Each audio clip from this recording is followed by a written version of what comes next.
Fala, galera! Olha só, mais um episódio do CDD Talk Show, dessa vez com a presença ilustre dele, presidente da Federação de Futebol do Estado do Espírito Santo, Gustavo Vieira. Gustavo, muito obrigado pela sua disponibilidade, cara. Espero que você goste dessa conversa. E é isso. Muito obrigado também pelos seus trabalhos à frente da federação. E Vinícius, eu que agradeço aí o espaço, né? Estou à sua disposição para esse bate-papo aí, que tenho certeza vai ser muito proveitoso. Pô, cara, agradeço aí. Também agradeço a Ana Maica por toda a disponibilidade, conversa, já vários contratempos que a gente teve para estar conversando, mas até que enfim deu tudo certo. Gustavo, então, cara, para a gente começar, né? Tipo assim, você está dentro da federação desde 2015, né? Então, se apresenta para a galera, porque eu sei que o seu currículo é enorme. Então, fala para a galera aí os cursos que você já fez, onde você já trabalhou e da onde veio a sua paixão pelo futebol capixaba. Fala para a gente. Bom, vou lá, Vinícius. Eu sou capixaba, nascido e criado em Vitória, filho de pai capixaba, mãe capixaba, pai capixaba, avós, né, por par de pai e mãe capixabas também. Meu avô foi presidente do clube no interior, Mimoso do Sul, foi presidente do Independente. Depois foi morar em Guarapari, tio jogava no Guarapari, então sempre frequentei lá os estádios, acompanhei o título Guarapari de perto, não é? Minha filha morou muito tempo lá e aqui eu sempre frequentava os estádios, principalmente naquela época da Esportiva Ferroviária, que jogava os campeonatos brasileiros da Série B, né? Jogava de igual para igual com todos, né? Faziam belíssimas campanhas, fazia belíssimas campanhas, né? O Serra também, enfim, sempre acompanhei de perto o futebol. Tive a oportunidade de morar no Rio em 80, 81, 82, de 80 a 80, 83, então fui muito ao Maracanã, enfim, e em decorrência disso tudo aí, eu em 2000, por circunstâncias da vida, optei por fazer um mestrado em gestão esportiva, era a primeira turma do FIFA Massa, mestrado da FIFA, me formei, né, tinha mais dois brasileiros naquela ocasião, voltei para o Brasil, e logo um mês depois eu fui convidado para fazer um estágio profissional na Federação Argentina de Futebol, a AFA. Fiquei praticamente 6 meses lá, em alguns setores, né? Tinha uma rotatividade, mas fiquei muito tempo dentro desses 6 meses no Departamento de Registro e Transferência Internacional. Naquela ocasião, existiam inúmeros brasileiros que jogavam lá na Argentina, somente na segunda divisão argentina, era um número bem expressivo, então o idioma português assim era bem utilizado dentro do departamento, né? E o futebol argentino estava em muita evidência naquele período.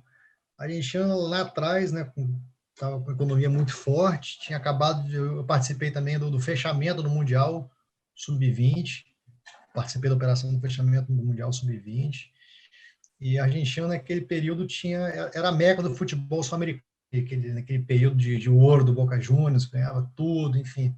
O jogador sul-americano, ele sonha em jogar na Argentina. A maioria do Paraguai, Uruguai, boliviano, assim, tem uma referência muito grande para a Argentina.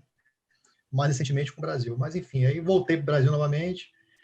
Fiquei 6 anos trabalhando na Confederação Brasileira de Voleibol.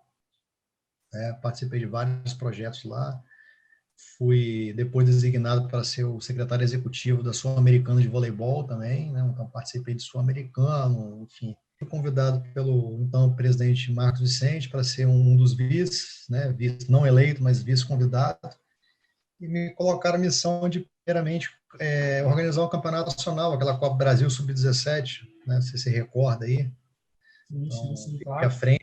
fiquei à frente dessa competição na primeira edição, depois fiquei à frente mais 7 anos, né, como diretor executivo da entidade, e surgiu, né, essa oportunidade aí de vir a disputar a presidência da federação. Não foi nada planejado, nessa questão política as coisas mudam muito rápido, mas naquela ocasião surgiu a oportunidade, né, pensei, abracei e hoje estou aqui, né, no meu segundo mandato, frente à entidade, né, eu fazendo o possível, e às vezes eu tenho o impossível para estar tocando futebol aqui do nosso estado, mas na minha avaliação, né, está tendo um progresso, né, assim entendo, isso é baseado em números, em fatos e números, né, não é baseado em achismo, né, as pessoas costumam achar muito, né, então a minha análise é uma análise muito em cima de dados. Então, é um capixaba, amante de futebol,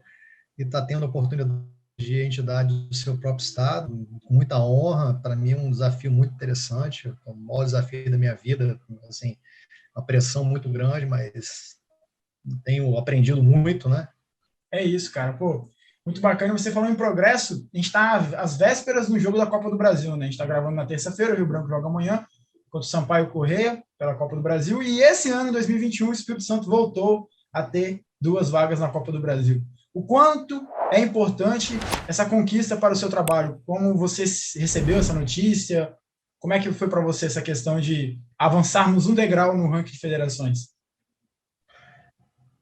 Na verdade foram 2, né? A É, gente subiu dois degraus, né? O primeiro degrau que nós subimos foi importantíssimo, porque a gente saiu daquela faixa de estados que tem um clube na Série D a partir de 2022, né? Que seria muito desagradável para nós. Então a gente passou Tocantins, passamos Mato Grosso do Sul agora na temporada 2020, recuperamos a segunda vaga na Copa do Brasil, né? Existe uma distância agora entre Brasília, mas prefeito de vagas não tem a menor importância isso. A gente está aonde a gente deveria estar, né, em termos de número de vagas, né, que são 2 vagas no Campeonato Brasileiro Série D e 2 vagas no Campeonato Brasileiro na Copa do Brasil. Isso é importantíssimo porque você ganha visibilidade e você proporciona a seus 2 representantes na Série D de terem um orçamento, né, compatível com clubes que almejam um possível acesso para a Série C. Então, você ganha competitividade, né?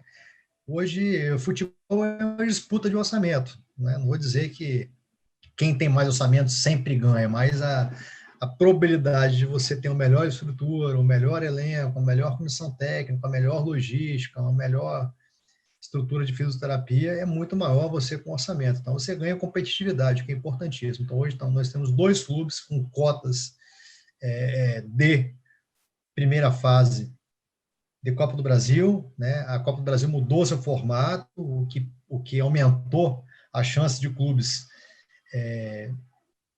com posições inferiores no ranking de estarem passando de fase, né? Agora você joga por um resultado, por uma vitória, né? Você não tem um jogo de volta mais, né? Tanto na primeira fase quanto na segunda vaga, então aumentou a chance para esses clubes, diga-se assim, não menores, mas piores colocados no ranking, né? E isso foi importantíssimo para nós, né? Havia 24 anos, se não me engano, que nós não passávamos de fase. O Serra passou na partida emocionante, estava presente lá no Robertão. Pô, foi algo mágico ali para quem vive futebol capixaba como eu. Gol de cabeça de Israel, depois fechou a casinha e assegurou o resultado. O Vitória fez uma belíssima participação também, ganhou do CSA, né? Por pouco, quase não tivemos oportunidade de ir pelo menos aos pênaltis, né, com o Figueirense, né? Não vou falar que a gente ganharia, não, mas a gente poderia ter aos pênaltis ali, infelizmente tomou aquele gol, mas isso tudo aí é um trabalho de anos, né? Destacando aqui a campanha do Espírito Santo na Série D, né, que foi eliminado pelo Operário que foi campeão da Série D, campeão da Série C, e está hoje na Série B. Naquele momento poderia ter sido o Espírito Santo, perdeu nos pênaltis lá dentro, né, ganhou aqui por 1-0, enfim. Isso tudo foi somando. Então, nos últimos anos, a gente tem tido bons resultados em termos de competições nacionais, né? A Série D é uma competição muito difícil, né? São 68 clubes, salvo engano, para 4 vagas. Então, eu costumo dizer que a Série D é a série mais difícil de ter um acesso. cara, essa questão que você falou do Operário, né? Quase que foi um adversário nosso, né? Ele estava no pote que poderia pegar um time capixaba. Eu estava torcendo muito para que não seja, que não fosse o Operário, pelo amor de Deus. Aquele ano ele eliminou a Desportiva, eliminou o Espírito Santo, virou um carrasco do Espírito Santo.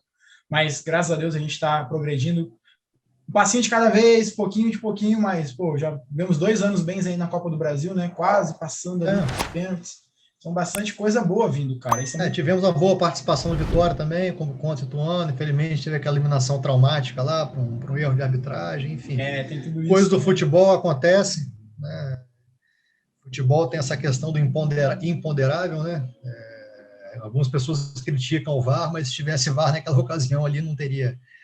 Não que o Vitória também tivesse passado, assim, estava ali, não teria, mas não teria, aquele gol não teria sido validado e teria chance de disputar ali né? De igual para igual com o ano, poderia ter ido para os pênaltis, ter ganhado, ter perdido, mas enfim, um erro lamentável da arbitragem, as coisas do futebol. Exatamente, cara. E, Gustavo, né, a gente falou já de competições nacionais, Copa do Brasil, você falou já um pouco da Série D. Falando agora do nosso Capixabão, né? Estamos indo agora para a terceira rodada. Qual é a sua expectativa para o Capixabão 2021, que esse ano veio com muitas novidades, né? Um jogo por rodada na TVE, parceria que deu muito certo ano passado, e agora também com o Pay-Per-View no Maicujo. Esses projetos são para longo prazo ou vocês estão pensando somente nesse ano e o ano que vem deixa para quando acabar o Capixabão 2021 pensar? Como é que é essa questão que vocês estão pensando? Vinícius, na verdade, é um projeto que já vem de 3 anos para cá, né? Sim. Se você acompanha de perto. Em 2017, a CDS, TV gente Capixaba. começamos com aquela DS, né? Optamos naquele momento por uma não renovação de contrato com qualquer tipo de TV aberta, que a gente entendia que não estava tendo um retorno financeiro assim para os clubes, né? Também foi uma posição dos clubes, né? Tivemos a coragem, inclusive, de fazer essa opção. Começamos aí a transmitir via streaming, né? Foi praticamente o primeiro campeonato no Brasil a transmitir somente via streaming. Então, fizemos essa aposta aí para o pessoal do Torcida S, até meu agradecimento aí à equipe do Torcida S, né, que comprou a ideia, propôs, né, foram guerreiros. No ano seguinte já começou a inverter, né? Fomos procurados pela TV aberta e de forma inédita a gente começou a gerar a imagem de streaming para a TV aberta, né? Foi o primeiro projeto que eu vi nesse sentido. Já havia visto transmissão via streaming, mas streaming que gerava imagem para a TV aberta foi assim algo inédito. Quando eu comentei com meus pares de federação, o pessoal, porra, é mesmo, tal, legal, tal. E, então, nada é por acaso, tudo foi trabalhado, tudo foi planejado. A gente está hoje com a TVE, comprando os direitos do campeonato, né? Evoluindo a qualidade das transmissões, né? Ano passado já melhorou muito, esse ano está muito melhor, né? Fizemos esse trabalho aí de um Maicujo também, para estar agregando, né? Eu até comentei com alguns clubes, pô, é a primeira vez que a gente tem imagem dos 5 jogos. Sim. Os 5 jogos da rodada, você tem todos os gols, você tem os momentos, aí, para vocês da imprensa é fantástico, né? Com certeza, Em nossa. termos de conteúdo, né? Em termos de plataforma, de divulgação de marcas, é importantíssimo, né? É importante que os clubes têm hoje. Hoje, o campeonato transmitido, TV aberta, transmitido jogos por plataforma streaming, nós temos o pay-per-view, dá retorno. Ano passado a gente contratou o serviço de Ibope, nossa final ficou em 4º lugar no Ibope naquele dia, naquele horário ali, né, para uma TV que até então estava sem maiores atrativos, né? Hoje, se você perguntaria lá da TV educativa, o carro-chefe é o futebol capixaba, é o conteúdo local, né? O capixaba quer consumir o seu produto, que é o Campeonato Capixaba. Então, eu vejo uma evolução muito grande em termos de visibilidade, até financeira para os clubes, né? A gente está divulgando, você projeta os atletas para fora do estado, então é um projeto a longo prazo, a gente não vai parar por aí não, né? A nossa próxima competição também faz parte do escopo do contrato, né? Ou a Série B ou a Copa Espírito Santo, também para a gente tentar transmitir a segunda divisão e a Copa Espírito Santo, que aliás o dono do Maicujo, fez o mesmo mestrado que eu fiz, é um português, o Pedro, que vem o Maicujo aqui do Espírito Santo. Nada é por acaso nessa vida, né? É uma construção, é uma construção, né? São pontas que vão se relacionando ao longo tem 2 décadas que eu estou nessa questão de gestão esportiva, né? Não estou de hoje, então vou pegando meus parceiros de fora do estado, trazendo para cá, enfim, construindo as relações aí, assim como era com a Pênalti lá atrás, que quando estava na Confederação de Vôlei, renegociando o contrato, trouxemos a Pênalti, agora tá Topper, e vamos seguindo. É isso aí. Você falou, né, da Série B, que o ano passado foi a primeira vez que foi transmitido via TV aberta, né, na TVE, a Série B do Capixabão. E a Série B desse ano de 2021 tá para acontecer, né? Foi adiada até o meio do ano, pode acontecer do meio do ano para frente. E tem Duas perguntas que eu quero te fazer. Vai acontecer no dia 3 de julho. Isso aí, então, ó, pronto, cravado, não tem essa, vai começar dia 3 de julho. Clubes aí Vai CBLOL. acontecer, a federação vai garantir a testagem para os clubes, vão pagar a arbitragem, então vamos viabilizar a transmissão, as pessoas precisam trabalhar, não é? Nosso calendário de base foi todo colocado também para o segundo semestre, vamos tentar fazer o possível e impossível a gente consiga cumprir nosso calendário. Mas volta a sua pergunta aí, Vinícius, só Não, para te tranquilo. corrigir aí, porque vai acontecer, temos que pensar Aí, que positivo. show de bola, bom saber disso. É bom, porque tem duas perguntas nessa questão da Série B, até mesmo a Copa Espírito Santo. Mas um Vamos pouquinho lá. mais da Série B, vou envolver alguns clubes assim. A primeira questão é, como é que está essa questão dos clubes que alguns clubes querem voltar? Por exemplo, o Santos de Barra São Francisco parecia que quis voltar ou não. O Jaguaré estava assim, vai, não vai. O Piúma também apareceu aí que nunca foi um clube profissional, mas quer se profissionalizar. Como é que é essa questão? Como é que a federação está trabalhando isso? Já recebeu aquele ofício que eu sei que eu costumo falar, né, na brincadeira. Eu só acredito depois que a federação postar clube novo, voltou, pagou aquelas taxas todas que a gente sabe que tem que resolver. Como é que está essa questão desses clubes que querem voltar a disputar competições profissionais? Tá, vamos lá, Vinícius. Excelente pergunta, é bom a gente esclarecer isso aí. Bom, existe uma normativa por parte do CBF que clubes que não renovaram seus alvarás, né, alvará, a gente fala as licenças anuais, né, que não se recadastraram, de 2015 para cá, ou seja, antes de 2014, simplesmente perderam suas filiações, não são clubes mais profissionais, né? Santos de Barra de São Francisco jogou na década de 90, ele não tem qualquer registro aqui na federação, é um clube não é filiado à entidade, né? O Jaguaré é um pouco mais recente, né?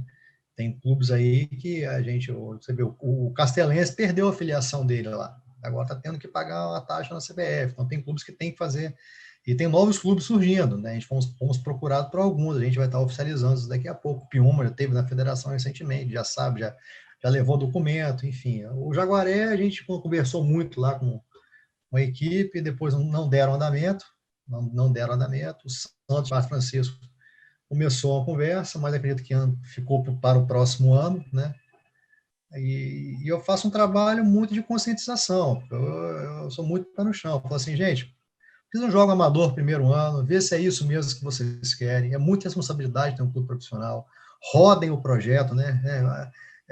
Rodem o projeto do município, vê se a comunidade vai comprar o projeto, né?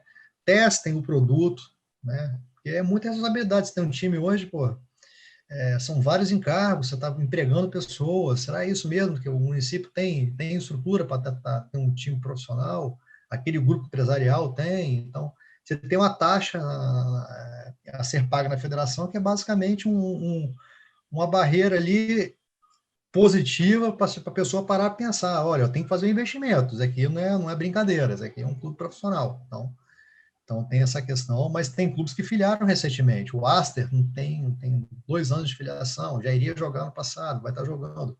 O Pium, que de fato vai jogar, ele avançou bastante na documentação. Tem um outro time também lá de Marechal, que foi agora na O federação também, Apolo. o Apolo. Isso. Eu acredito que vai jogar também. O Castelense está voltando. O Gel já agora renovou seus alvarás lá, junto à CBF, né?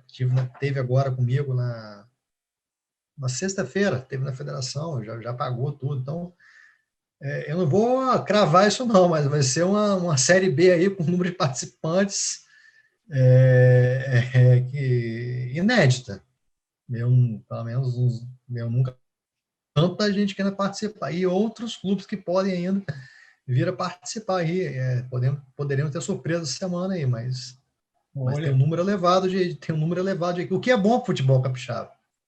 O que é interessante, né? Clubes interior e esse ano, diferente dos demais, Vinícius, a Série B não vai ocorrer em paralelo à Série A. Então você vai tá dando oportunidade de emprego para inúmeros atletas. Você vai ter basicamente o mesmo número de clubes da Série A, né? Então você vai ter a Série A, depois a Série B e logo em seguida a Copa Espírito Santo. Então é um calendário cheio, né?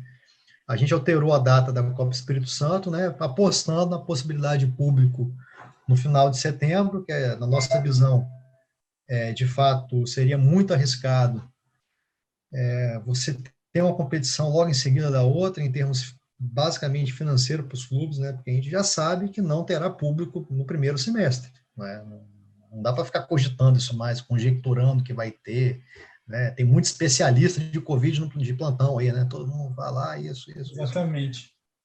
Todo mundo sabe de tudo. É uma coisa impressionante quando você fala de Covid. Eu não sei de nada, eu sigo as orientações dos órgãos competentes, mas o que eu sei, que é quase unanimidade entre as pessoas que estão nos bastidores aí, é o meu caso, que não vai ter público no primeiro semestre. Então, se apostar numa Copa Espírito Santo após o Capixabão, seria muito arriscado.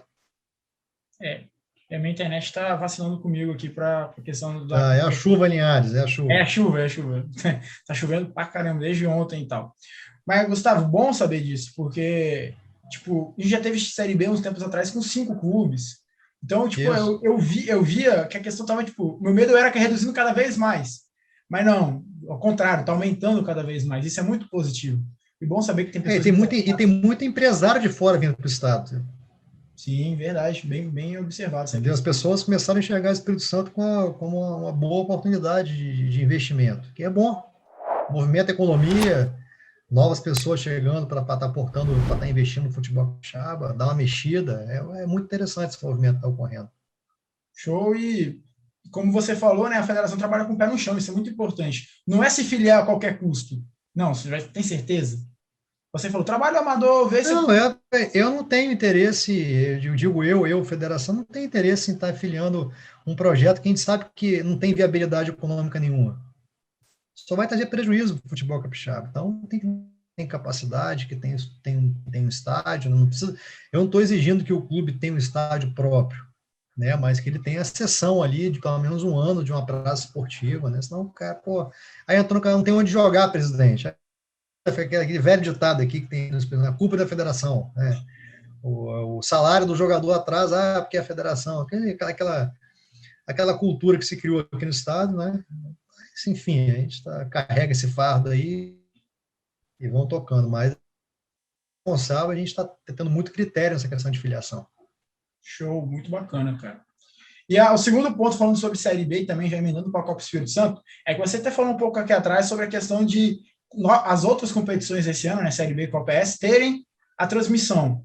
Seria a transmissão total, igual a gente está tendo no Capixabão, per-view do Maicujo mais TVE, ou somente TVE, somente Maicujo? Como é que vocês estão trabalhando nessa questão? Não, isso aí eu não vou prolongar muito essa conversa, porque eu não tenho a certeza disso ainda. Então, eu sou um órgão oficial, o que eu falo se torna oficial. Então, sim, hoje oficial eu tenho a transmissão do Capixabão, né? Existem ativas, né, que a gente vai tentar viabilizar esse mesmo modelo para a Série A, né?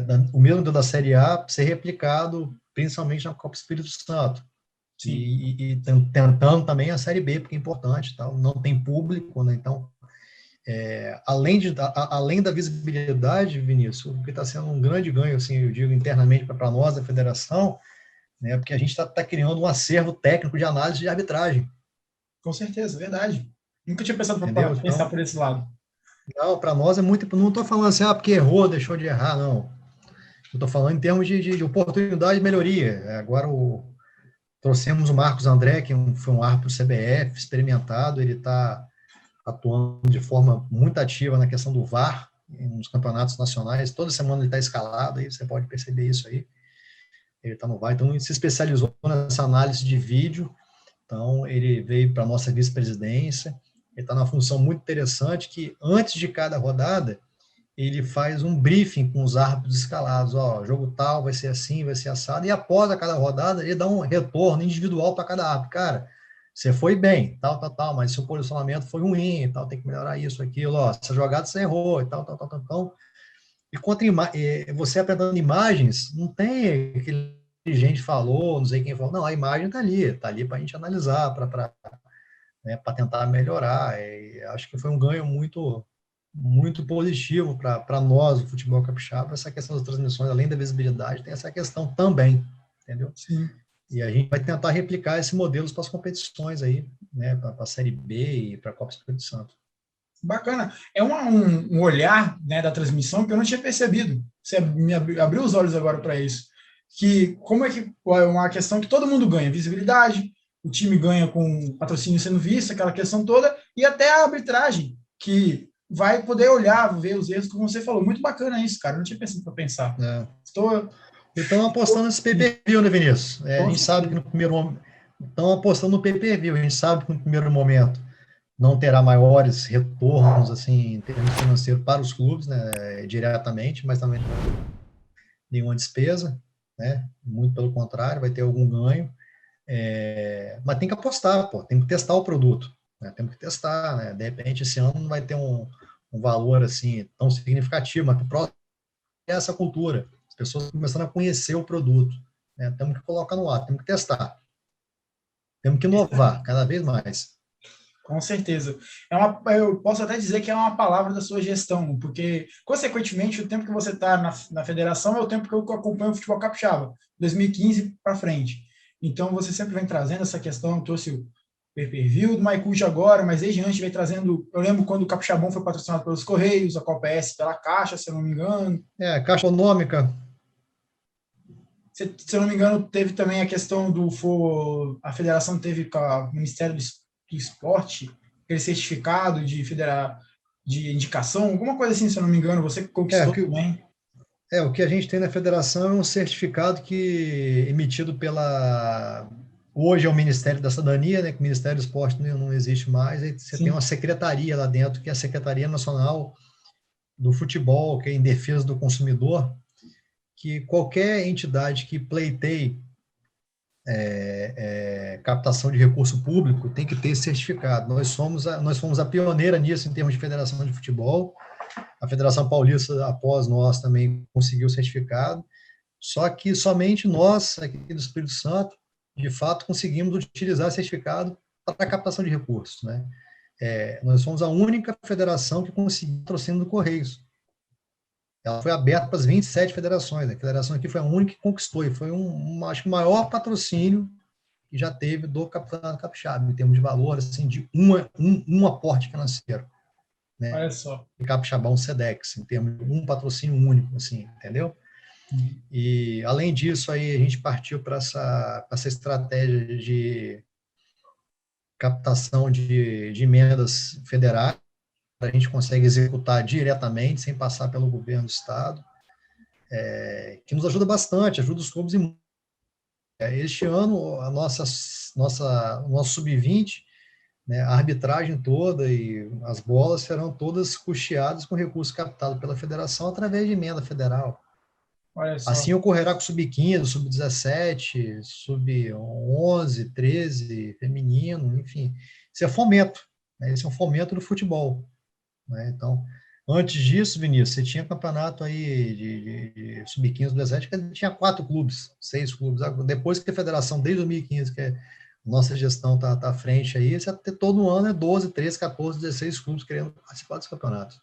Né? Você dá uma ajuda significativa em termos de apoio para os clubes, né? Pagando essa alivia lá e eles aumentam o número de participantes, né? Então, de número de atletas jogando. E a federação, falando em inovação novamente, era para ser ano passado, né? Como você falou, a questão do sub-11 e sub-13 voltando a ter uma competição Isso, estadual federada, né? Tem as competições amadoras por lá federada. também. Então, é muito bacana isso, por causa que a base não é o 15 ou 17, né? Dá para o clube trabalhar desde o 11 até o profissional. É muito, muito Foi até, interessante. assim, só por curiosidade, e você sabe, né, que você acompanha de perto aí, essa questão de direito de formação de atleta, mecanismo de solidariedade, enfim. Sim, essas coisas todas. Eu costumo falar com eles que vocês participam dessas competições fora do ambiente federativo, ganho financeiro futuro você não terá nenhum. O atleta não está registrado na federação, né? Então vocês têm que participar das competições da federação. Então, a partir dos 11 anos começa a contar. Sim. Começa a contar, já é 0,25% dos 5% total. Então, é uma escala, né? Você vai lá com 11 anos, cada ano 0,25%, totalizando em 5% o mecanismo de solidariedade. Então, é importante que os clubes participem, até mesmo, lógico, para estar fomentando a base, mas apostando, né, numa receita futura, de uma possível negociação. Então, quanto mais tempo você conseguir comprovar que aquele atleta está vinculado ao seu clube através de competições promovidas pela federação do seu estado, você tem que fazer, você tem que jogar. Tem que jogar tudo. Tem que É jogar isso aí. tudo. Com certeza, tomara que, além da Série B, todos sub-20, sub-17, 15, 11 É, e 13 também tem um recorde de participações. Isso é muito bom. eu acho que o Sub-20 esse ano vai ter um número expressivo de clubes participantes. Olha só. Tem até amistoso já, alguns clubes jogando amistoso com sub-20. Imagina quando vier a competição, né? Vai, porque é classificatória para a Copa São Paulo, eles têm que. A base é tudo. A base é tudo. A base é que sustenta o profissional, né? Então, a gente tem que estar motivando os clubes a estarem fazendo, apostando, investindo nas suas categorias de base. Com certeza. Base, eu costumo dizer que base não é um gasto, é um investimento. A É melhor coisa. investimento a longo prazo. Exatamente. A longo prazo. Você não vai vender Entendeu? um garoto amanhã. Daqui um ano, uns anos, quem sabe. Aconteceu com o Não, Noroeste, aconteceu com o Estrela, né? O Noroeste com o Richardson, que foi mais conhecido, mas o Estrela também com o Martin Becker, que foi. tem agora o Porto Vitória, né? Sim, também o Tem Porto sido Vitória muito feliz aí na sua estratégia, que vai jogar a segunda divisão esse ano. com certeza vai. O Acer e o Porto, os clubes mais novos do O futebol Aster e o capixaba. Porto, dois novos clubes surgindo aí para o futebol capixaba. Cara, eu Pode vou fazer. pegar um ponto que talvez fica à vontade para querer ou não responder. A questão que eu vejo, tipo assim, os regulamentos das competições federadas, elas pedem para jogar num estágio a capacidade do estádio, né? Um alvará com aquela capacidade que todo mundo conhece, clássica. Queria ver com você se existe uma possibilidade, já foi conversado, pensado, está sendo estudado, alguma coisa assim, para parar de querer cobrar capacidade e sim vamos botar o meu caso, uma área de imprensa aceitável, um vestiário aceitável, um banco de reservas bacana. E a questão da capacidade foi do clube. Se cabe 1.000 pessoas, beleza. Eu dou o exemplo que Santa Catarina faz uma relação parecida com essa questão de estádios. Como é que você vê isso? Você acha que isso pode ser estudado? Já foi conversado? Ou não? Tem nenhuma hipótese isso vai Olha, acontecer? eu acho que são coisas que podem ocorrer em paralelo, né? A gente não vai excluir essa exigência de capacidade mínima. Ele está falando de 1.000 pessoas, Vinícius. Santa Catarina não tem estádio com menos de 3, 4 mil pessoas, cara. Tem isso, verdade. Eu estou falando de 1.000. Falando de 1.000. 1.000 não é nada. Quando você fala não é nada, é questão de segurança, Vinícius. A questão não é só porque tem a capacidade, não. Eu pego um exemplo recente aí, com o Rio Branco, que estava na segunda divisão, recentemente. Ele foi fazer um jogo lá em Itapemirim, que tinha 1.000 lugares. Foi quando Itapemirim também, acho que também subiu, subiu Itapemirim e Rio Branco, salvo engano, naquela ocasião. Itapemirim subiu. Cara, tinha mais de 1.000 pessoas lá de fora. Olha que risco. Sim. Olha que risco. 1.000, né? 1.000 é um número muito pequeno, pô. Vai jogar uma primeira divisão nossa aí com Desportiva num estádio para 1.000 pessoas. Para 1.000 pessoas. E fora quando o estádio, quando a capacidade do bombeiro, na visão de vocês que não estão nos bastidores, que não acompanham tão de perto a exigência do bombeiro, ele não está, ele está logicamente preocupado com a capacidade, quantas pessoas podem ficar sentados, né, naquela estrutura, mas muito também em termos de capacidade de evacuação, entendeu? Então você não tem que pensar, pô, 1.000, vai ficar 1.000 pessoas comprimidas ali, né? Se tiver qualquer coisa, dificulta. 2.000 você já consegue né? Tá separando ali, facilita as rotas de fuga, facilita tudo, entendeu? Então, já tem 1.000 pessoas para a minha segunda divisão, para a Copa Espírito Santo. A gente está exigindo 2.000 para o Capixabão, que vai ter que melhorar um pouco a estrutura.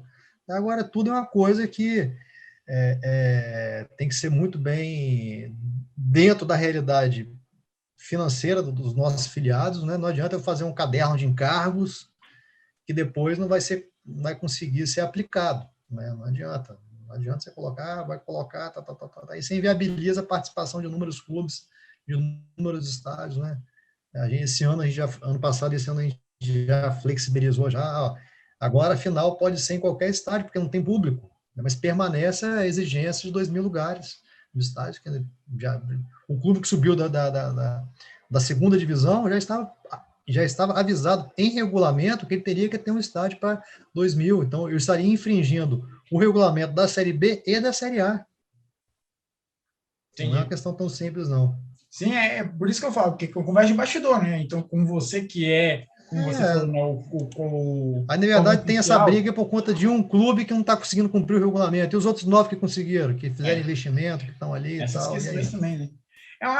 Conversa, como eu falei, conversa de bastidor que eu penso, né, porque eu penso sempre pelo melhor, com certeza.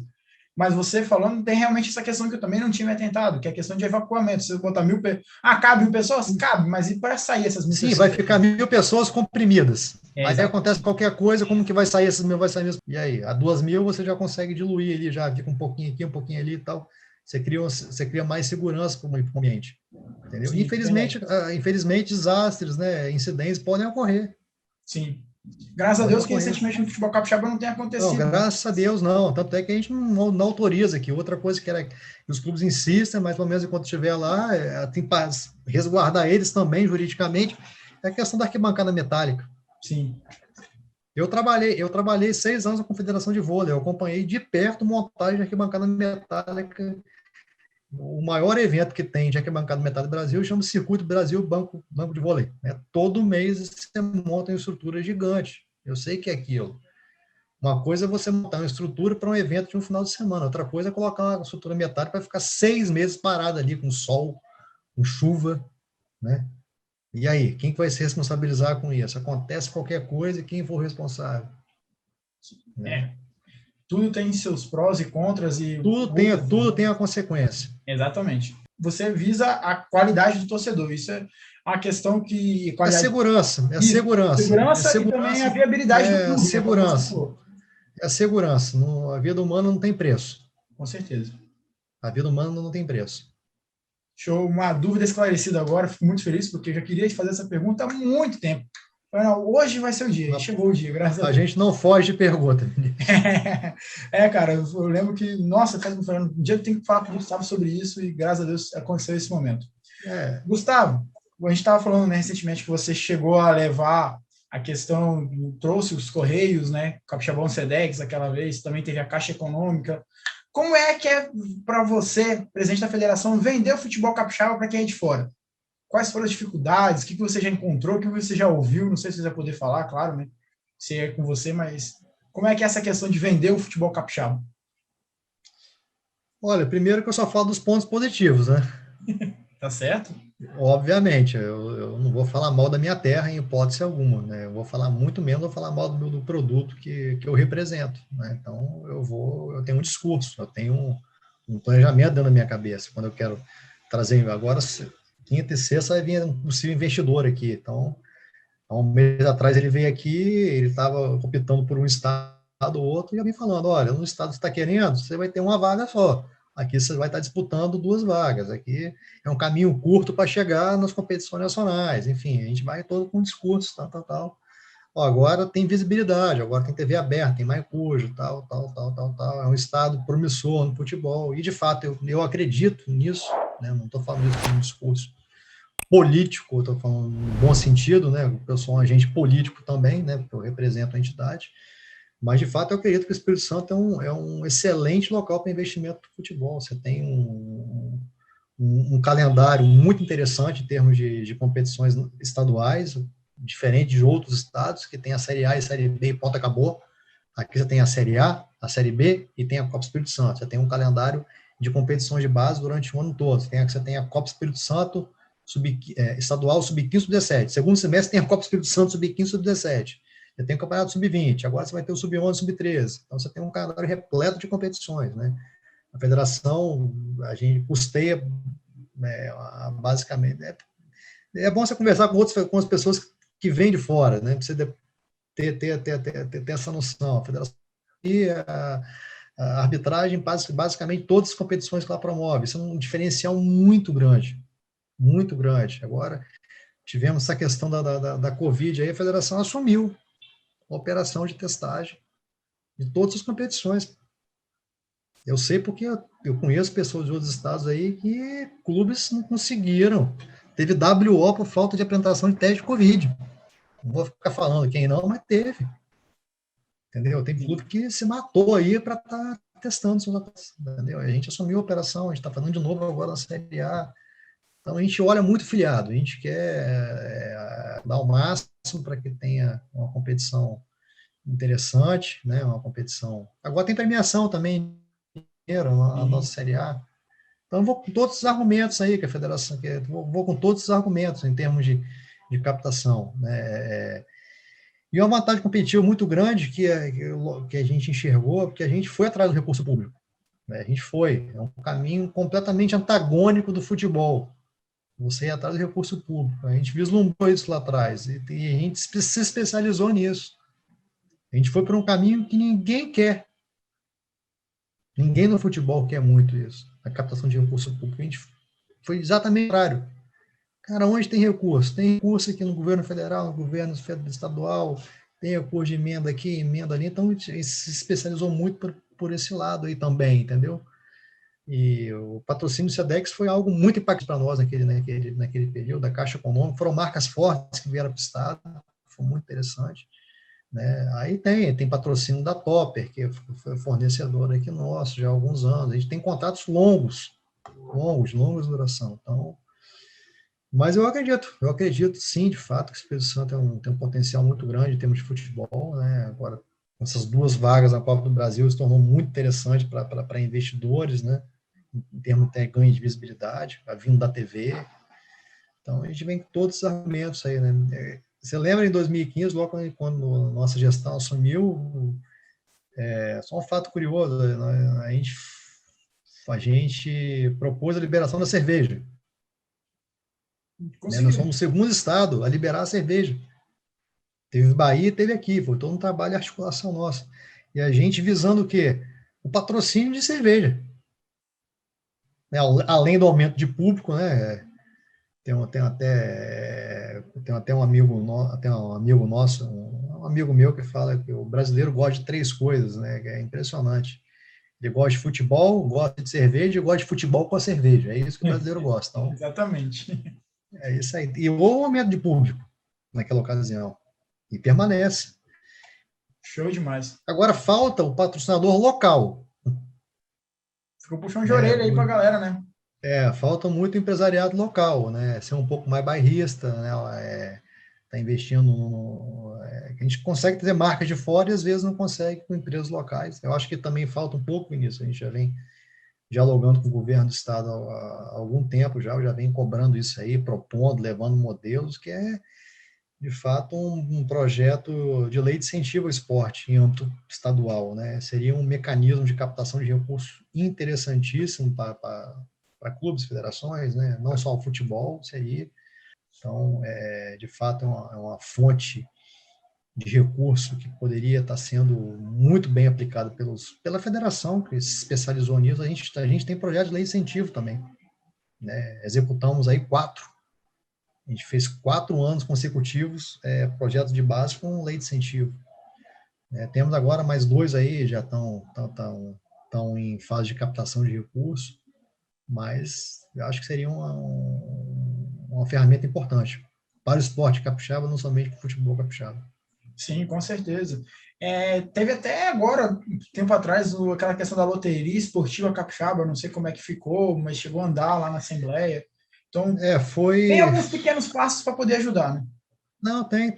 2 anos atrás a gente propôs esse projeto, a gente levou esse projeto para o executivo, lá o secretário já era o Júnior Abreu, ele tem sido um parceiro muito importante nosso, e foi aprovado um projeto de lei, né, e naquela ocasião que a gente propôs para o executivo, a gente falou, olha, acho que deveria retornar a loteria estadual e deveria ser criada uma loteria esportiva para o futebol capixaba, que parte da arrecadação iria para o campeonato, iria para o clube que cedesse o escudo, enfim, o formato, né, a regulamentação, a gente veria isso depois. Enfim, o primeiro pontapé foi dado, foi aprovado por lei já na Assembleia a possibilidade de ter novamente uma loteria estadual, que já houve no passado, foi suspensa nos anos 2000, 2001, né?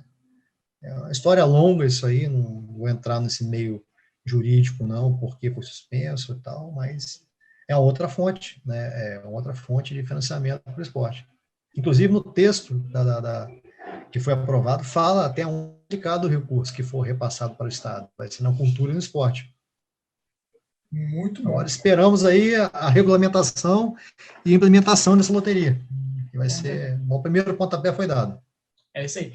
E essas respostas podem anular qualquer argumento daquele pessoal que fala que a culpa é da federação sempre. É tipo isso. Porque o pessoal não conhece, não vai atrás, não pesquisa. Um bate-papo com você rápido. Não. Mostra... Isso aí não é só aqui, Vinícius. Eu estou 20 anos nessa, entendeu? A federação não tem torcida. Tem isso também. A federação não tem torcida, né? E não tem torcida, né? E a gente escala árbitro, o árbitro pode errar. Enfim, pô, de repente o desempenho de um clube não foi satisfatório, aí fica muito cômodo para o técnico, para o dirigente, falar, a culpa foi da federação e tal, quer proteger A, B ou C. Sim. Você faz parte do contexto, né? Mas eu fico feliz em saber que não faltam esforços para melhorar o futebol capixaba. E torcedor capixaba, não, isso aí, a federação, entendeu? Eu sou o maior interessado nisso, em estar desenvolvendo o futebol do estado que eu nasci e fui criado. A gente da Capixaba da Depressão, né, a gente surgiu em 2016 com a brilhante ideia do Henrique Ananias, e a gente vem desde então fazendo piada com o futebol capixaba. Em algum momento... Sempre sacaneando todo mundo, né? Um ponto importante que até muita galera sabe, o próprio Gustavo já sabe, a gente não tem um lado, a gente fala de todo mundo. De vez em quando uns ficam mais estressados que os outros, mas isso não é da vida. E, cara, eu queria ver como é que você viu no começo, né? Que você sempre esteve ali acompanhando a Capixaba da Depressão, e se já passou raiva, você já quis criticar a gente, já quis falar, fecha isso, acaba com isso, como é que foi pra você, essa questão de a gente brincar com o futebol? Cara, eu só tenho a agradecer a vocês, aí vocês deram um toque de humor ao futebol capixaba que faltava, mas de forma muito, muito elegante até, né? Nunca vi nada ofensivo com ninguém, nada pessoal, vocês nunca levaram nada pelo um ataque pessoal, eu nunca vi, mas nos bastidores a gente fica morrendo de rir quando tem alguma sacanagem com alguém e tal. É verdade. E vocês sempre tiveram nosso apoio aqui, você sabe disso aí, que a gente, com certeza. A federação sempre teve de portas abertas para vocês lá e sempre estará, entendeu? E conte com o nosso apoio e o nosso incentivo aí. Vida longa ao Capixabão da Depressão. E vida longa a federação também. E para quem não sabe, o Gustavo falou dessa questão da gente sempre estar bem relacionado, pode parecer que nunca teve, mas sempre teve. Tanto que o ano passado, antes de acabar o público, né, paralisar o Capixabão, já tinha conversado com a Ana Maica, a gente já ia fazer uma questão de sorteio para ingresso em futuras semifinais, em parceria com a federação, só que ele acabou, não teve público, não teve nada, foi tudo por água abaixo. E a gente está aí esse ano sempre divulgamos pra caramba a questão do pay-per-view, fizemos um sorteio. E tipo, para ajudar mesmo, para incentivar o pessoal a comprar o pay-per-view, ajudar talvez aquela pessoa que não tenha condições e agora está assistindo o Capixabão, está consumindo o produto. Então é muito bacana, a federação sempre ajudando, a gente também pode contar com a gente sempre, a Capixabão da Depressão está de portas abertas para vocês, todo mundo. E agradecer, cara, o bate-papo que foi muito bacana, espero que a galera tenha gostado. E é isso. Muito obrigado pela disponibilidade e tudo mais. Eu que agradeço o seu tempo, o seu espaço aí, para a gente falar um pouco da nossa história, o que a gente pensa, né? É importante, a gente está falando com o público, né? E parabenizar o seu trabalho, parabenizar toda a sua equipe aí, que nos dá uma alegria, nos dá um toque de humor aí. E de informação, né? De informação. Que vocês se comunicam através do humor, mas está ali o sorteio do Maicujo, né? Vocês publicaram o passo a passo de compra do Maicujo antes da gente, porra. Eu falei com a Ana Maica, falei, vamos fazer o sorteio. Ela falou, vai sair tal dia. Só que os meninos fizeram. Falei, mas não tem concorrência, não tem furo, nada não. É importante divulgar. É importante divulgar e falem bem, falem mal, mas fale de futebol capixaba, porra. É isso aí, bacana demais, Gustavo. Muito obrigado. E como você falou, de informação, a ideia desse programa é exatamente essa: conversar, bater papo, trazer informação, trazer alegria também, com alguma descontração. E é isso. Obrigadão. Qualquer coisa, estou à disposição aí.